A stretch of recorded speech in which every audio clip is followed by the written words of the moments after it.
La plupart des bureaux de vote ont respecté l'heure d'ouverture et de fermeture, excepté quelques-uns qui ont accusé un retard dans leur ouverture. Les opérations de vote ont été empêchées dans certains bureaux de vote du fait des menaces d'attaques terroristes.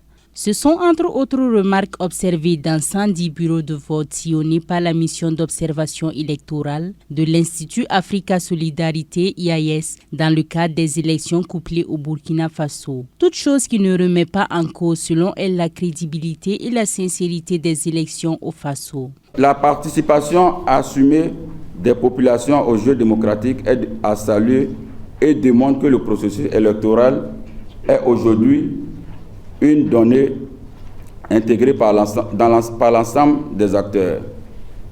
Elle constitue un gage de renforcement de la démocratie et balise le terrain pour une société de justice et d'équité. Les conditions pour l'élection claire et transparente ont été réunies. La maturité politique du peuple burkinabé est un acquis indispensable pour la promotion de la démocratie et l'ancrage de la gouvernance locale. L'IAS invite par ailleurs les acteurs politiques et civils à cultiver davantage cet esprit de maturité dont ils ont fait montre durant tout le processus électoral. Renforcer les capacités des agents des bureaux de vote et de tous ceux qui interviennent dans le processus électoral pour les échéances à venir. Continuer à travailler au maintien du climat de paix et de sécurité dont bénéficie le pays.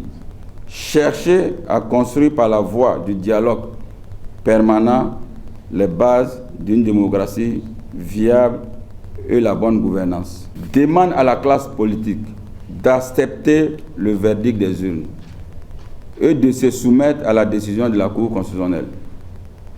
Et qu'en cas de désaccord, de recourir aux voies légales et de s'abstenir à tout acte de violence. L'IAS affirme avoir été accrédité par la CENI en qualité d'observateur international au double scrutin du 22 novembre dernier au Burkina Faso. Sa mission d'observation électorale est constituée par 10 membres venus de la Côte d'Ivoire, du Togo, du Gabon et du Burkina Faso.